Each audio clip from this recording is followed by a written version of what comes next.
Kolluru వెలుమలలో best flat కోసం చూస్తున్నారా? రాధే స్కైని ఎంచుకోండి. నమస్తే, నేను విజయ్.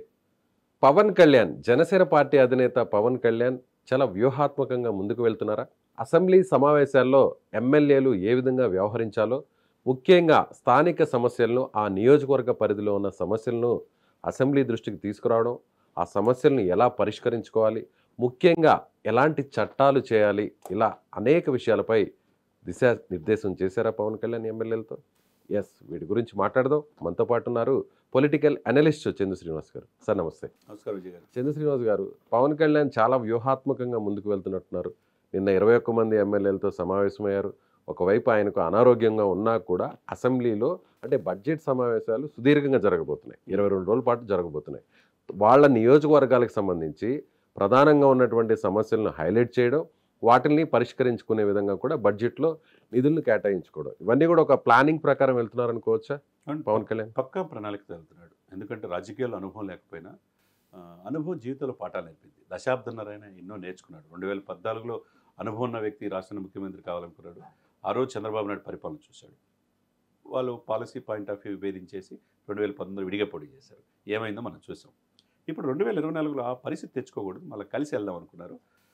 100% ప్రజలు విశ్వసించారు. విశ్వాసంతో పాటు వీళ్ళు 6 గ్యారెంటీలు, అనేక రకమైన వాగ్దానాలు చేశారు. ఆ వాగ్దానాల మాటన ప్రజలు వీళ్ళైతే మేము సేఫ్ హ్యాండ్స్లో ఉంటామన్న ఉద్దేశంతో ఎమ్మెల్యేలు 21 మంది ఎంపీలు ఇచ్చారు. మరి ఇచ్చినప్పుడు మరింత బాధ్యత పనిచేయాలి కదా, వాళ్ళు దగ్గర పెట్టుకొని పనిచేయాలి కదా. అది ఎప్పుడు అంటాడు, మనం తలకెక్కించుకోకూడదు, మూలాలు మర్చిపోకూడదు. ప్రజలను విశ్వాసం మనం పొందినప్పుడు మాత్రమే చిరకాలం వాళ్ళ గుండెల్లో ఉంటాం. లేకపోతే మీరు కాదు అనుకుంటారు. 5 సంవత్సరాలు పోతే మీరు కాదు అనుకుంటే ఇంకొకరు కొట్టేస్తారు.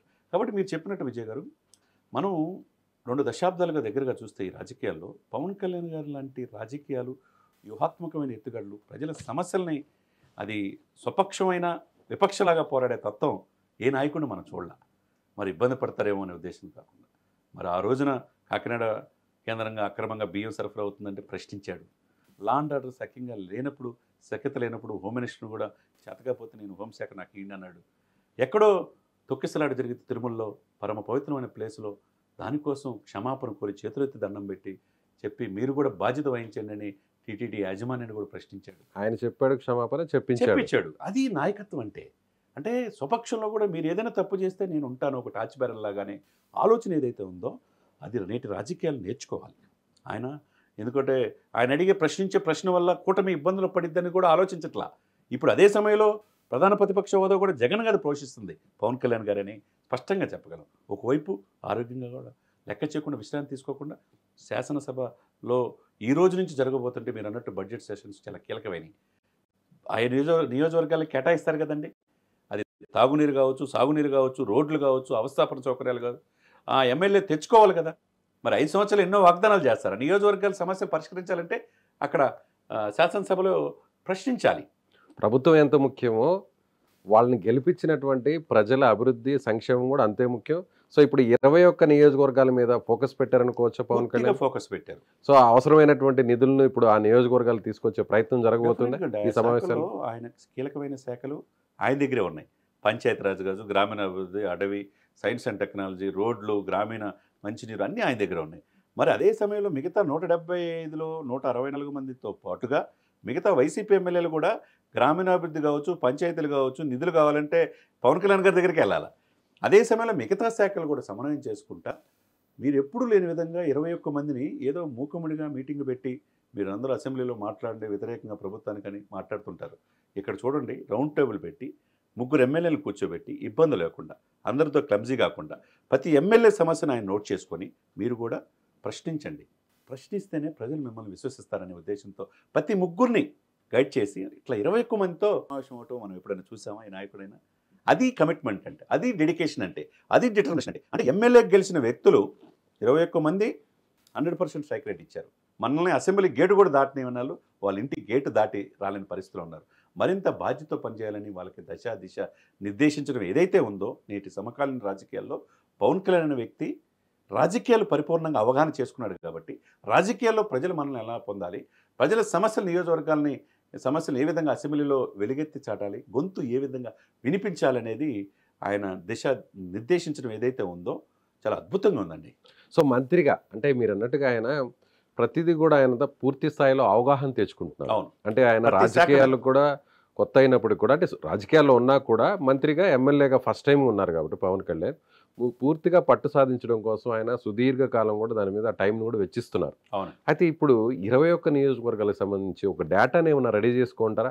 అంటే ఈ 21 నియోజకవర్గాల్లో జనసేన పార్టీ ఎమ్మెల్యేలు ఉన్న ఈ స్థానాల్లో ప్రధానంగా ఉన్నటువంటి సమస్యలేంటి, ఇక్కడ అసెంబ్లీ దృష్టికి ఏం తీసుకురావాలి, బడ్జెట్లో ఎలాంటి నిధులు అక్కడికి తీసుకురావాలి, వీటన్నిటి గురించి ఒక క్లియర్ రోడ్ మ్యాప్ రెడీ అయిందనుకోవచ్చా? తప్పకుండా ఉంటుందండి. ఎందుకంటే మార్చి 12, 13, 14 పిఠాపురంలో ప్లేనరీ జరగబోతుంది. ఆయన ఒక్క 21 సీట్లకే పరిమితం కాట్లా. రాబోయే రోజుల్లో 175 నియోజకవర్గ సమన్వయకర్తలు ఎలా చేయాలి, ఎలా ప్రజల్లోకి వెళ్ళాలి, ఎలా క్షేత్రస్థాయిలో ఇన్ఛార్జీలు వేసి జనసేనని మరింతగా దారిద్ర్యక దిగునున్న ప్రాంత ప్రజలతో పాటుగా మొత్తం గ్రాస్ రూట్లో ఎలా వెళ్ళాలనేది ప్లానింగ్ చేసుకున్నాడు. ఎందుకంటే ఎప్పుడు 21తో ఆగిపోడు కదా, రేపు 175 చేయొచ్చు, 100 స్థానాలు పోటీ చేయొచ్చు, అంతే కదండి. అంతే కదా. ఇప్పుడు తగ్గించుకున్నాడు, 14 తగ్గించుకునే ఇది పవన్కు ఉండదు. ఎందుకంటే సమకాలీన రాజకీయాల్లో ఆయన ఎలివేషన్ జాతీయ స్థాయిలో ఉంది కాబట్టి ఈయన రాష్ట్రం మొత్తానికి కూడా డిప్యూటీ సీఎం, 5 శాఖల మంత్రి కాబట్టి చంద్రబాబు నాయుడు గారి తర్వాత అంత సరిసమానంగా హోదాలో ఉన్నాడు. కాబట్టి 164 మంది గెలిచిన ఎమ్మెల్యేలు కూడా బాధ్యత వహించాలి. దానితో పాటు మరి ముఖ్యంగా 21 ఎమ్మెల్యేలకి తనతో పాటు 20 మంది ఎమ్మెల్యేలకు కూడా దిశ ఉండాలి. మీరన్నట్టు రూట్ మ్యాప్ ఉండాలి. ఈ యొక్క నియోజకవర్గాలు ఎక్కడున్నాయి? ఉత్తరాంధ్రలో ఉన్నాయి, రాయలసీమలో ఉన్నాయి, కోస్తాలో ఉన్నాయి. ఈ 3 ప్రాంతాలు గెలిపించిన ప్రజలకి 21 మంది ద్వారా సరికొత్త రాజకీయ దిశగా జనసేన ముందుకెళ్లాలంటే ఇలా సమస్యల్ని అసెంబ్లీలో ఎవరైతే కన్సల్ట్ మంత్రులకి మా నియోజకవర్గ సమస్యలు ఎలా ఉన్నాయి, సమస్యలు పరిష్కరించండి అనాలి. వెంటనే చేయాల్సిన బాధ్యత జనసేన మంత్రులు అనుకోండి, కందులు దుర్గేష్ టూరిజం, ఆయన బాధ్యత ఉంటుంది కాబట్టి అందరికీ బాధ్యత వహించాలి. అదే సమయంలో ఆయనకు ఆర్థిక శాఖమైన ఉందంటే పయ్యావులు క్యాషువల్ అంటే వాళ్ళు చేయాలి. లేకపోతే హెల్త్ సంబంధించి ఉంటే బీజేపీ చెందిన సత్యకుమారు పనిచేయాలి. లేకపోతే లా అండ్ ఆర్డర్ నా నియోజకవర్గంలో సరిగ్గా లేదంటే హోంశాఖ ఫైల్ క్లియర్ చేయాలి. అట్లా వివిధ శాఖల్లో సమన్వయంతో అటు టీడీపీ కావచ్చు, బీజేపీ కావచ్చు, జనసేన కలిపి ముందుకెళ్ళాలి. సో పవన్ కళ్యాణ్ ఏది మాట్లాడినా కూడా ఆయన చాలా సున్నితమైన అంశాలను కూడా ఆయన హైలైట్ చేస్తుంటారు. ప్రతి విషయాన్ని కూడా అది పరిష్కారం అయ్యేంత వరకు కూడా తన ప్రసంగంలో ఆ అంశాలను కూడా ప్రస్తావిస్తుంటారు. సో బడ్జెట్ సమావేశాలు సుదీర్ఘంగా 22 రోజుల పాటు జరగబోతున్నాయి. సో ఇప్పుడు పవన్ కళ్యాణ్ బడ్జెట్ సమావేశాల్లో అసెంబ్లీలో ఆయన ప్రసంగం ఎలా ఉంటుంది, ముఖ్యంగా రాష్ట్రంలో ఉన్నటువంటి సమస్యలు కావచ్చు, ఆయన దృష్టికి వచ్చినటువంటి అనేక సమస్యలు కావచ్చు, వీటన్నిటిని అక్కడ పరిష్కరించే మార్గాన్ని ఏమైనా ఆయన అన్వేషించే ప్రయత్నం ఏమైనా చేస్తారా? డెఫినెట్గా అంటే కన్సల్ట్ మంత్రులతో పాటు శాసనసభ పక్ష నాయకుడిగా చంద్రబాబు నాయుడు గారితో పాటు డిప్యూటీ సీఎం గారు కూడా తన వారిని వినిపిస్తాడు.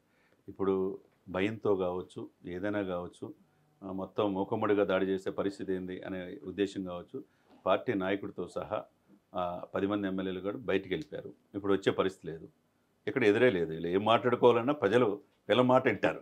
అదే సమయంలో పవన్ కళ్యాణ్ గారు మరింత బాధ్యతతో మాట్లాడారు. రాష్ట్ర సమస్యల్ని ఆయన ఏం మాట్లాడబోతారని ఎదురు చూస్తూ ఉన్నారు. కాబట్టి నేటి అసెంబ్లీ సెషన్స్లో పవన్ కళ్యాణ్ గారు డిప్యూటీ సీఎం హోదాలో రాష్ట్ర సమస్యలేంటి, మనం ఎన్నో వాగ్దానాలు చేసి అధికారులు వచ్చాం, అంతే కదండి. వాగ్దానం నిర్వర్తించే దిశగా 8 నెలల్లో మన పరిపాలన ఉందా లేదా? ఎప్పుడు లేని విధంగా 5 లక్షల కోట్ల నుంచి 6 లక్షల కోట్లు అభివృద్ధి పనులకు శంకుస్థాపన జరిగింది. ఒక్క మోదీ గారు వచ్చినప్పుడే 2,08,000 కోట్లు పనులు జరిగినప్పుడు అంటే ఏంది, ఒక రాష్ట్ర బడ్జెట్ సమానం. 2 లక్షల కోట్లు అంటే ఆ రాష్ట్ర బడ్జెట్తో సమానం అండి. ఇప్పటి వరకు 5 లక్షల నుంచి 6 లక్షల కోట్లు కేంద్ర ప్రభుత్వం తెచ్చుకోగలిగారు. మరి గత 5 సంవత్సరాలు లేని విధంగా మంచి సుపరిపాలన దిశగా ఆంధ్రప్రదేశ్లో ఈ కూటమి వెళ్తుంది. ఆ దిశగా ఎంతవరకు వెళ్ళాం? ఇప్పుడు 6 గ్యారెంటీలతో ఇంకా రేపు ఉగాది నుంచి మహిళకు ఉచిత బస్సు అంటున్నారు. కొన్ని రైతులకు సంబంధించి ఇంకా సాల్వ్ చేయాల.